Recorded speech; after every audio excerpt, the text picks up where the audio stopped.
संक्रांत असली की हळदी कुंकाचा कार्यक्रम असू दे किंवा बोरन्हाणाचा कार्यक्रम असू दे, चिरंजीत दाण्यांचं एक खूप महत्त्वाचं स्थान आहे. तर या दाण्यांपासून दागिने तर बनतातच, ज्याला आपण हलव्याचे दागिने असं म्हणतो. तसेच काही पोस्टर्स पण बनवतात, ज्यामध्ये या दाण्यांचा वापर केला जातो. तर या व्हिडिओमध्ये नेमप्लेट किंवा पोस्टर कसे बनवायचे हे मी तुम्हाला सांगणार आहे. आणि अत्यंत सोपी अशी टेक्निक आहे. याला काही लागत नाही, तर दाणे चिरंजीचे लागतात. आणि शक्यतो तर ब्लॅक शीट वापरावी, कारण काळ्या रंगाच्या शीटवरती पांढऱ्या रंगाचे दाणे हे अगदी उठून दिसतात. तर मी इथे एक ब्लॅक शीट घेतलेली आहे.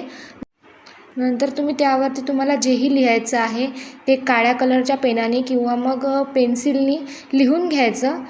जसं की हळदी कुंकू किंवा तिळवाचा कार्यक्रम असेल तर तिळवा, किंवा लहान मुलाचं बोरन्हाण असेल तर बोरन्हाण. तुमच्या बाळाचं नावसुद्धा लिहू शकते. इथे मी माझ्या मुलीचं नाव लिहिलेलं आहे. त्यावरती फेविकॉल लावून त्यावरती दाणे छानपणे चिटकून द्यायचे, स्टिक करून द्यायचे आणि त्याला थोड्या वेळ उन्हामध्ये वाळू घालायचं. मी तर त्या शीटला दिवसभर उन्हामध्ये वाळवलं आणि नंतर त्याला आणखीन डेकोरेट केलं. बघा, अशा प्रकारे सुंदर असे पोस्टर्स तुम्ही तयार करू शकता. तसेच या ब्लॅक शीटची पतंग बनवून सुद्धा तुम्ही त्याला छान छान नेमप्लेटनी सजवू शकता.